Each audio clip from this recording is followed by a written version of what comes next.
chill heart here with a confession for you. I went to an event about 6 weeks ago now in Austin, Texas, for the company that I am affiliated with, and they did an exercise there about discovering what really motivated you. And I, I did the exercise and was really moved by it. And it didn't, it's hard to explain. It was about asking yourself why you had the why that you had. Like, you know, we're in the internet business and we want to make money and online, and that's kind of a normal thing. But why do you want to make the money? What would that do for you? The what would it do for you exercise, which if you keep trying to go through it, like you keep asking yourself, what would that do for you? You get down to a very base level in your soul almost of what drives you. And in my experience with that was that I wanted to be significant, but I also want my husband home. And this morning, I lost one of my geese. And while this might not seem like a really big deal to anybody else, to me, it was just like the culmination of a lot of things going on in my life. And because, my geese are big. They're not like they're not like the ducks or chickens or something or a cat that moves fast and could get out of the way. And people drive really fast in front of my house, like 65 miles an hour. That's we live on the road.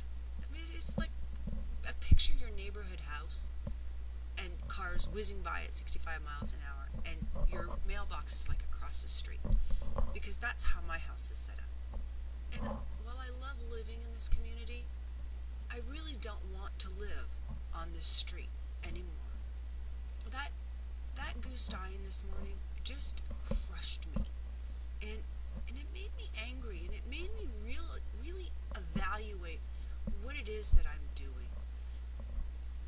What was my purpose to begin with for wanting to work from home and to be significant and to do something about the situation that we're living in? And I realized that I started out probably like 15 years ago now wanting to get my husband off the road.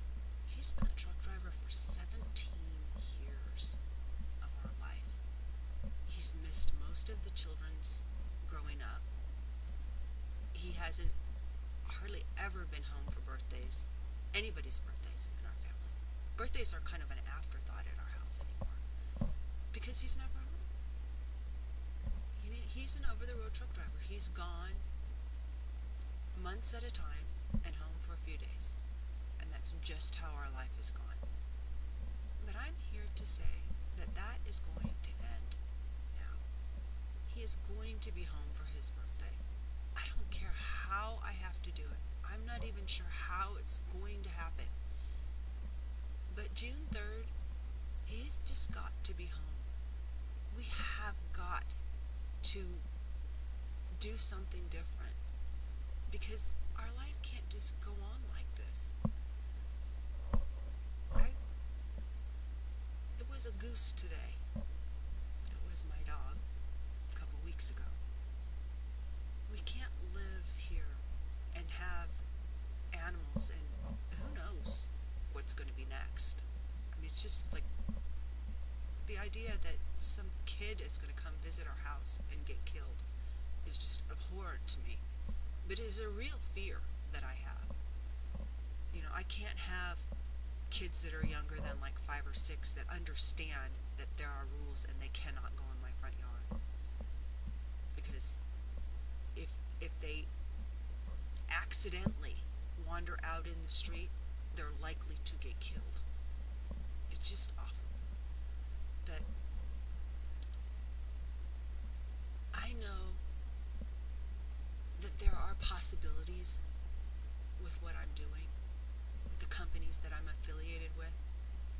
I know that it's possible to make large sums of money. And I don't even have to make really large sums of money.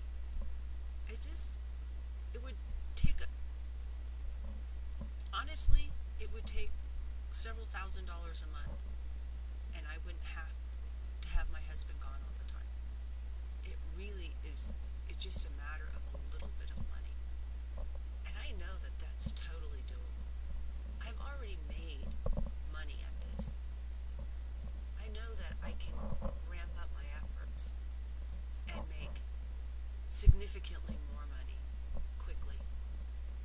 And I am confident that it's going to happen soon. I have just reached the point where something has to change because it can't go on being like it is right now. I don't know about you and what situation you're in your life, but do you get to that point where you just have to do something different because what you're doing right now is just not working for you?